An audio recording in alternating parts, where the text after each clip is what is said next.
Okay, hello students, welcome to our channel and let's continue again the series of chapter number 7 elements of group 16, 17 and 18 elements. Okay, and let's start with the today's topic, that is atomic properties. Okay, it's a very amazing and interesting topic है ये.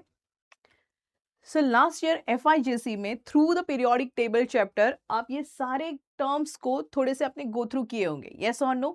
लेकिन एक बार फिर से उन terms को देखेंगे, उनका रिलेशन देखेंगे आपस में. Okay, and will cover this topic atomic properties in very easy way. Okay, so let's start. Atomic properties में बेसिकली चार मेन प्रॉपर्टीज आते हैं. वो है atomic size, right? Second one is ionization energy, third one is electronegativity and fourth one is electron gain enthalpy. Okay, ये main 4 atomic properties है जो आपको ग्रुप 16, 17 एंड 18 एलिमेंट्स के इन तीनों ग्रुप्स के एलिमेंट्स के कंपैरिजन के लिए दिखेंगे. Okay, so basically atomic size आपको पता होगा, साइज ऑफ द एटम, और ये हमेशा हम एक्सप्रेस करते हैं in terms of atomic radius. Atomic radius किसी भी गोल चीज के रेडियस ऑब्वियसली कंसिडर करते हैं हम distance from the centre to the boundary. तो यहाँ पे भी आप एटम के सेंटर में जाना है, न्यूक्लियस के भी सेंटर में, right? So distance from the centre of the nuclei to the outer most shell of an atom, that distance is called as atomic radius. तो atomic size basically atomic radius के term में हमने express किया है, पढ़ा है. ठीक है, सो एटॉमिक साइज जो है वो लेफ्ट टू राइट, यहाँ पे आपको पीरियोडिक ट्रेंड्स मैंने दिए हुए हैं कि left to right across the period जब हम मूव करेंगे तो क्या वेरिएशन आते हैं. Similarly if we move top to bottom down the group, तो इन एटॉमिक प्रॉपर्टीज में क्या वेरिएशन आता है. अगर हमें आगे के अपने प्रॉपर्टीज को इजीली समझना है तो ऑब्वियसली ये जो है ये पीरियोडिक ट्रेंड आपको पता होना जरूरी है. ओके, तो टेबुलर फॉर्म में इजी वे से let's have a discussion on it. So atomic size left to right size decreases and down the group increases. Okay, so reason क्या है? तो left to right size decrease होता है क्योंकि number of shells तो अपने same रहते हैं, लेकिन effective nuclear charge जो है, जो पॉजिटिविटी है वो लेफ्ट टू राइट इंक्रीज होती है. एंड ऑब्वियसली पॉजिटिविटी इंक्रीज हुई मतलब अट्रैक्शन इंक्रीज हुआ, attraction between nucleus and the outer most electron. Obviously ये है आपका न्यूक्लियस, ये है आउटर मोस्ट इलेक्ट्रॉन. अगर इनमें attraction effective nuclear charge increase होता है तो ऑब्वियसली ये इलेक्ट्रॉन्स क्लोज आएंगे, तो ऑटोमेटिकली ऑब्वियसली साइज क्या हो रही है, श्रिंक हो रही है, डिक्रीज हो रही है. That's the reason left to right atomic size decreases. Down the group atomic size increases. The very first reason is what, number of shells ही बढ़ रहे. 2 shells and obviously 4 shells. Which one is larger in atomic size? Obviously जिसके पास 4 shells है. तो as number of shells increases top to bottom, now atomic size increases. Okay. Next one है ionization enthalpy. Ionization enthalpy या आप बोल सकते हो ionization energy या बोल सकते हो आयनाइजेशन पोटेंशियल. तो यहाँ पे आयनाइजेशन एनर्जी बेसिकली क्या है तो उसकी भावना समझ लो. यहाँ पे फॉर SY जैसी you do not have their definitions. Okay, क्योंकि ये पार्ट ऑफ FIJC में कर चुके हो. यहाँ पे सिर्फ मीनिंग्स को समझ लो, गेटिंग इट, और उसे इंप्लीमेंट करो. So ionization energy, ionization enthalpy is the minimum amount of energy which is required to remove outermost electron. मतलब अपने एटम में जो सबसे लास्ट वाली शेल होगी, outermost शेल, उस शेल में जो outermost इलेक्ट्रॉन जो प्रेजेंट रहेगा उसे एटम के बाहर निकालने के लिए whatever amount of energy is required, that is called as ionization energy. Fine. तो आप ही देखिए, अगर साइज छोटा है, just have a look here. ये है एक छोटा एटम और ये है एक लार्जर एटम, राइट? ये है आपका positive nucleus eight the centre and ये है आउटर मोस्ट इलेक्ट्रॉन सपोज. तो देखिए साइज छोटा है, यस और नो, तो दोनों में अट्रैक्शन क्या होगा, डिस्टेंस दोनों में कम है, तो obviously both of them have strong attraction. And if both of them have strong attraction तो इस अट्रैक्शन को तोड़ के इस इलेक्ट्रॉन को बाहर निकालना है, then we required maximum energy. Getting it? We required maximum energy. Similarly, size देखो कंपैरेटिवली बड़ा है, दो इसके कंपैरिजन में साइज बड़ा है, दोनों में डिस्टेंस ज्यादा है, तो अट्रैक्शन क्या होगा, डेफिनेटली अट्रैक्शन कम होगा between this nucleus and this outermost electron. If between them attraction is decreases तो easily ये इलेक्ट्रॉन बाहर जाएगा. Even by providing small amount of energy also वो बाहर चला जा सकता है। तो आयनाइजेशन एनर्जी क्या लगेगी, इलेक्ट्रॉन को निकालने के लिए कम लगेगी, कहाँ पे, इफ साइज इज ग्रेटर। तो इससे कंक्लूजन क्या निकलता है, atomic size and ionization energy have the inverse relation, they are inversely proportional to each other. इसलिए देखिए कि left to right, if size decreases, ionization energy increases. Similarly down the group, if size increases, ionization enthalpy decreases. Getting it? Next one, electronegativity. What is electronegativity? Term का meaning समझ लो. It is a tendency of an atom to pull electron towards itself. Okay? Atom की एक tendency होती है electron को अपनी तरफ खींचने के. Okay? That tendency is called as electronegativity. Fine. अब इसका भी रिलेशन कैसा है साइज के साथ, इनवर्स रिलेशन है, आप देख सकते हो। Again I am going to draw the smaller atom and one larger atom, again nuclear at the centre, और ये है एक इनकमिंग इलेक्ट्रॉन जिसे अंदर आना है। अब इन दोनों में डिस्टेंस देखो, ऑब्वियसली जहां पे डिस्टेंस कम है, राइट, अट्रैक्शन ज्यादा होगा, easily electron will come inside. So size छोटा है, then attraction is maximum, then easily electron will come inside, मतलब इलेक्ट्रोनिगेटिविटी क्या हुई, इंक्रीज हुई। Getting it? कंपैरेटिवली यहाँ पे साइज कैसा है, बड़ा है, दोनों में डिस्टेंस जो है, दूरियां दोनों में ज्यादा है, तो obviously distance more, then attraction between them is less, and if attraction is less then electronegativity भी कैसे होगी, मतलब इलेक्ट्रॉन खींचने की पावर ऑब्वियसली कम होगी, राइट? तो फिर से रिलेशन क्या निकलता है, साइज एंड इलेक्ट्रोनिगेटिविटी कैसा रिलेशन है, inversely proportional. So that's why if you go through left to right, size decreases, electronegativity increases. See here, size decreases, electronegativity increases. Down the group, size increases, electronegativity decreases. Why? They have inverse relation. Next one and the last one, electron gain enthalpy. Electron gain enthalpy, इसे मैं थोड़ा सा आपको different way से explain करने वाली हूँ. Basically, when electron come inside the atom, some amount of energy release outside. तो short में मैं हमेशा students को बताती हूँ, electron अंदर, energy बाहर. Is that clear? And as you know, always exothermic, जहाँ पे energy release होती है, बाहर जाती है, जो value होती है enthalpy, it's always sign convention is negative. Yes or no? ये आपने thermodynamics में भी पढ़ा है. Exothermic reactions के लिए delta H is always minus, and for the endothermic reaction, जहाँ पे energy अंदर आती है, absorb होती है, वहाँ पे delta H positive होता है. तो यहाँ पे आपकी electron gain enthalpy will be always negative, क्योंकि electron अंदर, energy बाहर. That's the concept. Electron will come inside and some amount of energy release outside. That's why always it is negative. सिर्फ हमें देखना है where is it more negative and where you will get the less negative values. Okay? तो फिर से देखिए आपका electron gain enthalpy का कॉन्सेप्ट है. फिर से इलेक्ट्रॉन को अंदर आना है, तो जहां पे साइज छोटा है, अट्रैक्शन ज्यादा होगा, क्योंकि ऑब्वियसली इलेक्ट्रॉन को खींचने वाला कौन है, सेंटर वाला न्यूक्लियस. तो न्यूक्लियस और वो इनकमिंग इलेक्ट्रॉन में अगर डिस्टेंस कम है तो अट्रैक्शन ज्यादा होगा, वो न्यूक्लियस इलेक्ट्रॉन को स्ट्रांगली पुल करेगा अंदर, मतलब easily electron will come inside. See, tell me, in which case electron easily can jump in the atom? Obviously where size is chota, smaller size, more attraction between them, right? Positive nucleus and negative incoming electron. Easily electron अंदर आएगा तो maximum energy बाहर release होगी. तो wherever size is छोटा, मतलब left to right, अगर size decreases, then electron gain enthalpy you will get more and more negative. Negative confirm रहेगा, because always you are getting negative electron gain enthalpy values in negative. Where you will get less and more, तो जहाँ पे size छोटा वहाँ पे more negative, और जहाँ पे size बड़ा है, right, top to bottom size increases, तो electron gain enthalpy जो है वो decreases. Okay, क्योंकि हमें फिर से मिला है electron gain enthalpy and size में inverse relation. You can see here with the help of both the diagrams ये prove हो रहा है, जहाँ पे size छोटा electron gain enthalpy more negative, and where size बड़ा electron gain enthalpy is less negative. Fine. So here with the help of that,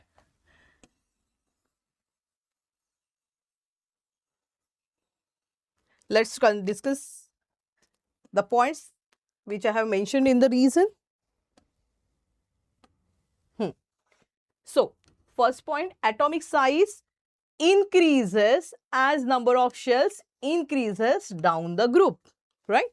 Next one, atomic size decreases as nuclear charge increases across the period as we move left to right.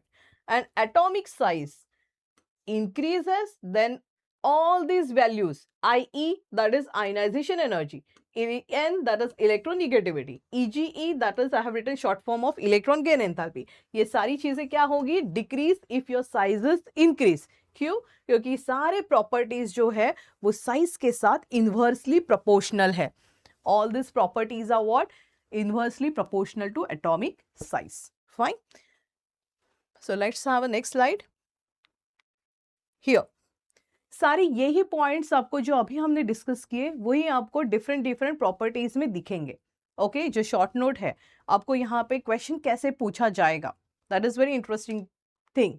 Okay कोई भी topic पढ़ने से पहले you must know कि क्या type के questions उस topic से पूछे जा सकते हैं, तो थोड़ा अपना इंटरेस्ट भी बढ़ता है, राइट और फोकस भी रहता है कि एग्जैक्टली या दिस वे मुझे ये टॉपिक को कवर करना है क्योंकि ऐसे क्वेश्चंस पूछे जाते हैं. फाइन. सो यहाँ पे क्वेश्चंस कैसे पूछे जाएंगे, तो ऑब्वियस है that is right a short note on atomic size of group 16 elements, otherwise write the short note on atomic size of group 17 elements, explain ionization enthalpy of group 16 elements, yeah, why electron gain enthalpy of 18 group elements is positive, right? So this kind of questions, right, छोटे जो 2 marks के आते हैं, write the short note या give reason या explain, that kind of question can be asked on this topic atomic properties. Fine. So let's start. Atomic and ionic radii increases as the number of shells increases down the group. ये just already हमने देखा कि जैसे जैसे shell बढ़ेंगे, आप ही देखो ना, अगर यहाँ पे 2 शेल्स है और एक एटम है जिसके पास 4 शेल्स है, राइट, तो क्या होगा, डेफिनेटली नंबर ऑफ शेल्स बढ़ेंगे तो साइज बढ़ेगा. तो आपका एग्जाम्पल ही देखो, फ्लोरीन, क्लोरीन, ब्रोमीन, आयोडीन, एसिटाइन, इसमें सिर्फ 2 शेल्स है, इसमें 3 है, इसमें 4, 5, 6. So number of shells increase हो रहे हैं तो ऑब्वियस है ना एटॉमिक साइज क्या होगा, टॉप टू बॉटम इंक्रीज होगा. Then atomic ionic radii decreases as effective nuclear charge increases across the period. Left to right जैसे हम मूव करेंगे तो क्या होगा लेफ्ट टू राइट, कि साइज जो है आपका वो डिक्रीज होते जाएगा. व्हाई? बिकॉज पॉजिटिविटी जो है वो इंक्रीज होते जा रही है, इफेक्टिव न्यूक्लियर चार्ज इंक्रीज होते जा रहा है. Group 17 elements are the smallest atomic radii in the respective period. मतलब अगर आप मूव करोगे सेकेंड पीरियड में, सेकेंड पीरियड स्टार्ट कहाँ से होता है आपका, यस, लिथियम से. See lithium, beryllium, boron, carbon, nitrogen, oxygen, fluorine. तो ये जो सेकेंड पीरियड हम गो थ्रू करेंगे from left to right, so among their period सबसे लास्ट में जो है ग्रुप 17 एलिमेंट ये छोटा मिलेगा. Why? Because left to right size decreases. Similarly third period अगर जाते हो आप, that is sodium, magnesium, aluminium, silicon, phosphorus, sulphur, chlorine. तो देखो थर्ड पीरियड में भी उनका जो लास्ट का एलिमेंट है that is chlorine. Yes or no? That is the smallest one. Why? Because left to right size decreases. तो इसलिए सबसे लास्ट में आपका आ रहा है ग्रुप 17 एलिमेंट्स, तो obviously size decreases and that's why group 17 elements smallest होते हैं उनके रिस्पेक्टिव पीरियड एलिमेंट में. ओके अब आप बोलोगे मैम ग्रुप 17 थोड़ी ना लास्ट होता है, ग्रुप 18 लास्ट होता है. येस और no? But as you know our group 18 elements are noble gases, they are very stable elements and they do not follow your general and regular and normal periodic trend. वो थोड़े से हटके हैं, उनका behaviour, उनके properties भी हटके. When will go through their properties you will come to know कि वो जो है वो थोड़ा सा डिफरेंट बिहेवियर दिखाते हैं. Getting it? इसलिए हम लेफ्ट टू राइट जो अपना जनरल ट्रेंड है वो 17 तक फॉलो कर रहे हैं and 17 is a smallest element. Getting it? In their respective period. अब हम next देखेंगे that is ionization energy. Okay? Already हम discuss कर चुके हैं. ये है minimum amount of energy required to remove outermost electron outside the atom. मतलब atom से last वाले electron को remove करने के लिए, भगाने के लिए जो energy required है that is called as ionization energy. ठीक है? अब आयनाइजेशन एनर्जी का साइज के साथ हमने रिलेशन भी देखा, कैसा है, इनवर्स रिलेशन. सारे आपके प्रॉपर्टीज जो है ionization enthalpy, electronegativity, electron gain enthalpy, सारे साइज के साथ इनवर्सली है. तो लेफ्ट टू राइट साइज अगर कम होता है तो आयनाइजेशन एनर्जी बढ़ेगी. टॉप टू बॉटम साइज बढ़ेगा तो ionization energy decreases. Getting it? अब और कुछ पॉइंट्स है वो भी देख लेते हैं कि आपका जो ionization energy of group 16 elements है, this point I am talking about, कि आयनाइजेशन एंथैल्पी ऑफ ग्रुप 16 जो है 15 के बाद आता है राइट साइड में 16। यस और नो? मतलब left to right size decrease हो रही है, तो इनकी आयनाइजेशन एनर्जी क्या होनी चाहिए थी? ज्यादा होनी चाहिए 15 के कंपैरिजन में। यस और नो? लेकिन एक्सेप्शनली ग्रुप 16 एलिमेंट्स के आयनाइजेशन एंथैल्पी लेस देन 15 है। ये होना चाहिए था बिकॉज साइज डिक्रीजेस तो आयनाइजेशन एनर्जी इंक्रीजेस, ये आयनाइजेशन एनर्जी में हाई होने चाहिए थे, बट एक्सेप्शनली 15 की एंथैल्पी ज्यादा होती है ionization enthalpy as compare to 16। तो यहाँ पे क्या रीजन है? तो आयनाइजेशन एंथैल्पी के लिए सिर्फ साइज यही एक फैक्टर नहीं है, साइज के साथ साथ स्टेबिलिटी। अब आप ही सोचो ना, अगर कोई एक अच्छा खासा स्टेबल एलिमेंट है, राइट, तो उसके आउटर मोस्ट इलेक्ट्रॉन को रिमूव करने के लिए ऑब्वियसली क्या लगेगा? ज्यादा एनर्जी लगेगा, क्योंकि वो अच्छा खासा स्टेबल है, इजीली इलेक्ट्रॉन को जाने नहीं देगा। यस और नो? तो यही रीजन है कि stability, if your that element having stable electronic configuration, stable electronic configuration means what? Half filled या कंप्लीटली फिल्ड ऑर्बिटल्स का प्रेजेंस। हाफ फिल्ड मतलब अगर p ऑर्बिटल है तो p की कितनी कैपेसिटी है? 6 इलेक्ट्रॉन्स की। अगर p में 3 इलेक्ट्रॉन्स है मतलब वो हाफ फिल्ड हुआ, 6 है मतलब कंप्लीटली फिल्ड है। Similarly d orbitals, capacity of d orbitals are of 10 electrons, लेकिन अगर 5 इलेक्ट्रॉन्स है मीन्स वो हाफ फिल्ड है, और अगर 10 इलेक्ट्रॉन्स है मीन्स कंप्लीटली फिल्ड है। तो अगर ऐसे हाफ फिल्ड या कंप्लीटली फिल्ड ऑर्बिटल्स होते हैं इलेक्ट्रॉनिक कॉन्फ़िगरेशन में, तो डेफिनेटली आपका वो जो कॉन्फ़िगरेशन है वो एक्स्ट्रा स्टेबल होगा, और अगर ऐसे स्टेबल कंडीशन से इलेक्ट्रॉन को रिमूव करना है then you require the maximum energy.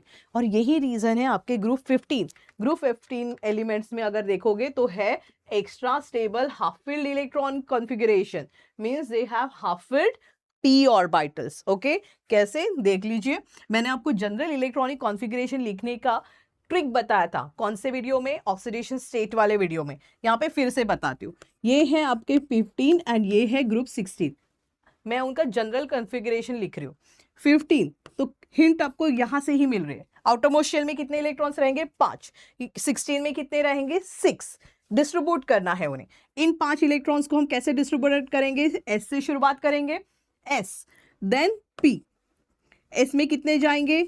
बेचारी की कैपेसिटी है 2 इलेक्ट्रॉन्स की, तो ऑब्वियस है you can distribute only 2 electrons in S subshell, right. अब बचे कितने? 5 में से 3, so that will enter in P subshell, बरोबर। और ये सारी चीजें कहां पे हो रही है? आउटर मोस्ट शेल में। This are the outer most electrons and they are present in outer most shell which is represented by small letter n. So see, this is the general electronic configuration of group 15 elements, ns2 np3. Similarly 16 के लिए 6 electrons outer most shell में, तो कैसे distribute करोगे? s and p में। Obviously capacity wise s में जा सकते ओनली 2, सो बचे कितने? 4 मोर इलेक्ट्रॉन्स, वो जाएंगे p में। हो गए 6 इलेक्ट्रॉन्स का डिस्ट्रीब्यूशन, और ये कहां पे हो रहा है? Obviously in outer most shell, so here will write small letter n to represent outermost shell. So here we have the electronic configuration, general electronic configuration of group 16 elements, that is ns2 np4. अब देखिए कहां पे आपको half field और completely filled orbital मिल रही है? 15 में मिल रही है ना, np3। 6 की कैपेसिटी है लेकिन उसमें 3 इलेक्ट्रॉन्स है, मींस वो हाफ फील्ड है। तो ग्रुप 16 के कंपैरिजन में वो कैसे है? स्टेबल।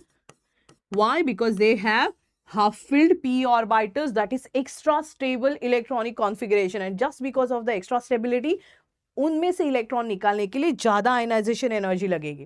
Getting it?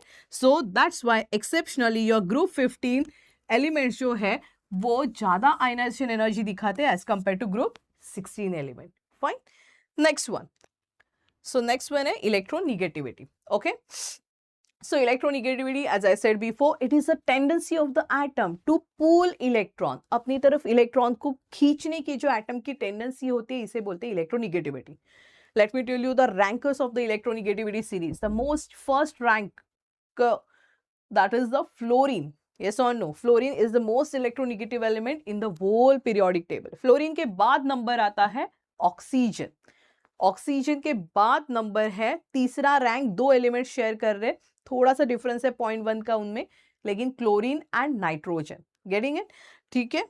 तो अभी देखते हैं इलेक्ट्रोनिगेटिविटी. ऑब्वियसली इसका भी साइज के साथ कैसा रिलेशन है? इनवर्स. सो अगर as we move down the group, electronegativity decreases. Why? Because atomic size down the group increases and your electronegativity having inverse relation with the atomic size. Next one, fluorine is the most electronegative element. अगर इसकी value देखोगे आप तो electronegativity value आती है 4.0. Then oxygen is the second most electronegative element in the whole periodic table and whose value is 3.5. जो मैंने आपको क्लोरीन और नाइट्रोजन बताए थे, इनमें 3.0 3.1 वैल्यूज है, लेकिन अप्रोक्सीमेट उनको 3.0 ही कंसीडर करते, तीसरा रैंक शेयर करते ये दो एलिमेंट्स. ठीक है. So most electronegative is fluorine, value is 4.0. second most is oxygen, value is 3.5, and third rank sharing two elements chlorine and nitrogen whose values are 3.0. ठीक है. चलते हैं next with. Well, are the last atomic property that is electron gain enthalpy. ठीक है. अब electron gain enthalpy simple सा मैंने आपको इसका मीनिंग बताया. इलेक्ट्रॉन गेन, देखो भावनाओं को समझो टर्म्स की. इलेक्ट्रॉन गेन तो क्लिक होना चाहिए माइंड में कि ऑब्वियसली यहाँ पे इलेक्ट्रॉन की एडिशन होने वाली है, इलेक्ट्रॉन एटम के अंदर आने वाला है, तो ऑब्वियसली इलेक्ट्रॉन विल कम अंदर, एनर्जी विल रिलीज बाहर. दैट इज एनर्जी रिलीज होगा यहाँ पे. गेटिंग है. और जस्ट बिकॉज ये एक्सोथर्मिक चेंज दिखाता है तो इनके वैल्यूज ये निगेटिव होते हैं. Generally electron gain enthalpy values ये निगेटिव होते हैं. Getting it? Why? Because exothermic change होता है. नाउ हियर इसका भी रिलेशन जो है साइज के साथ कैसा है? इनवर्स, उल्टा. So down the group electron gain enthalpy भी क्या होगा? Less negative. Why? Because down the group atomic size increases. Getting it? Atomic size बढ़ेगा, इलेक्ट्रॉन गेन एंथैल्पी डिक्रीज होते जाएगा, इसलिए वो वैल्यूज भी लेस होते जाएंगे, less negative. Okay. Now oxygen and fluorine has less negative electron gain enthalpy. Reason है उनके small atomic size. If you remember हमारा जो एनोमलस बिहेवियर वाला जो वीडियो था, राइट, इसमें ये पॉइंट हमने डिस्कस किया था कि एक्सेप्शनली ये जो छोटे एलिमेंट है उनके ग्रुप मेंबर्स के कंपैरिजन में थोड़ा सा डिफरेंट बिहेवियर दिखाते, एनोमलस बिहेवियर दिखाते. तो one of them is this one. छोटा साइज है, रिलेशन इनवर्स होता है, तो साइज छोटा मतलब इलेक्ट्रॉन गेन एंथैल्पी ज्यादा होना चाहिए था. यस और नो? बट एक्सेप्शनली ये दोनों एलिमेंट्स जो है, oxygen was the first element of group 16, fluorine ये फर्स्ट एलिमेंट है ऑफ ग्रुप 17, तो इनके electron gain enthalpy values exceptionally less negative है. अब ऐसा क्यों? तो छोटा सा साइज है. यस और नो? और इलेक्ट्रॉन्स देखो कितने ज्यादा. ऑक्सीजन के O2 फॉर्म में एग्जिस्ट करता है 8 16 इलेक्ट्रॉन. फ्लोरीन F2 फॉर्म में एग्जिस्ट करता है. एक फ्लोरीन में कितने इलेक्ट्रॉन्स? एटॉमिक नंबर 9 मतलब 9 इलेक्ट्रॉन्स. दो मिलके कितने हुए electron? That is 18 electrons. Yes और नो? तो स्मॉल पैकेट बड़ा धमाका, कि छोटे से वॉल्यूम में इतने सारे इलेक्ट्रॉन्स, तो ऑब्वियसली इंटर इलेक्ट्रॉनिक रिपल्शन होता है. एंड दैट्स द रीजन कि साइज भले छोटा हो लेकिन इलेक्ट्रॉन गेन एंथैल्पी भी कैसी है? छोटी सी है. Getting it? लेस निगेटिव है, मोर निगेटिव नहीं है. Reason is what? Small packet बड़ा धमाका, very small size and maximum number of electrons, inter electronic repulsion will be. तीसरा पॉइंट है which is very important, that is group 18 elements have large positive electron gain enthalpy value. Getting it? अभी मैंने आपको बताया कि electron gain enthalpy values generally negative में होते. Yes और नो? लेकिन 18 ग्रुप में पॉजिटिव क्यों? तो आपके ग्रुप 18 एलिमेंट्स आर किंग है वो. They are the noble gases, their octet is completed, है ना. उनका ऑक्टेट आउटर मोस्ट शेल जो है अष्टक जिसे बोलते हैं वो कंप्लीट रहता है. यस और नो? पूरी कंप्लीटली फिल्ड ऑर्बिटल्स होते हैं, सारे इलेक्ट्रॉन्स पेयर्ड फॉर्म में होते हैं. उन्हें इलेक्ट्रॉन गेन करना ही नहीं है because they are already stable, उनका ऑक्टेट ऑलरेडी कंप्लीटेड है. So they do not have tendency to gain electron. तो और जबरदस्ती के अगर इलेक्ट्रॉन लेने के लिए बोलोगे तो ऑब्वियसली एनर्जी भी तो लगेगी, इसलिए ये एंडोथर्मिक दिखाते चेंज. मीन्स ऑब्वियसली एनर्जी उन्हें रिक्वायर्ड है यहाँ पे टू गेन इलेक्ट्रॉन्स। रिक्वायर्ड है मीन्स ऑब्वियसली वैल्यू होनी चाहिए पॉजिटिव। जब एनर्जी रिलीज होती है तब निगेटिव वैल्यू आती है। यहाँ पे तो उनको टेंडेंसी ही नहीं है इलेक्ट्रॉन गेन करने की, तो ऑब्वियसली यहाँ पे गेन एंथैल्पी पॉजिटिव होगी। See here, group 18 elements have large positive electron gain enthalpy. Why? Because they have stable electronic configuration. NS2 NP6, देखो ग्रुप 18 का general configuration, 8 electrons outermost shell में कैसे डिस्ट्रीब्यूट होंगे? पहले जाएंगे S में 2 इलेक्ट्रॉन्स, कैपेसिटी खत्म है इसकी, तो बचे कितने? 6 इलेक्ट्रॉन्स 8 में से, वो कहाँ जाएंगे? P में। और ये सारी चीजें कहाँ पे डिस्ट्रीब्यूट हो रही है? ये आउटरमोस्ट शेल है, राइट? तो जो लेटर N से रिप्रेजेंट होता है, तो ये देखिए NS2 NP6, यहाँ पे अगर आप देखोगे तो ये देखो NS2 and NP6 सारे ऑर्बिटल्स completely filled है, all electrons are paired, so they don't have tendency to accept the electrons. Okay, they have no tendency to accept the electrons, इसलिए उनका जो इलेक्ट्रॉन गेन एंथैल्पी है वो large positive है। Fine, so this way we have completed atomic properties. Okay, fine.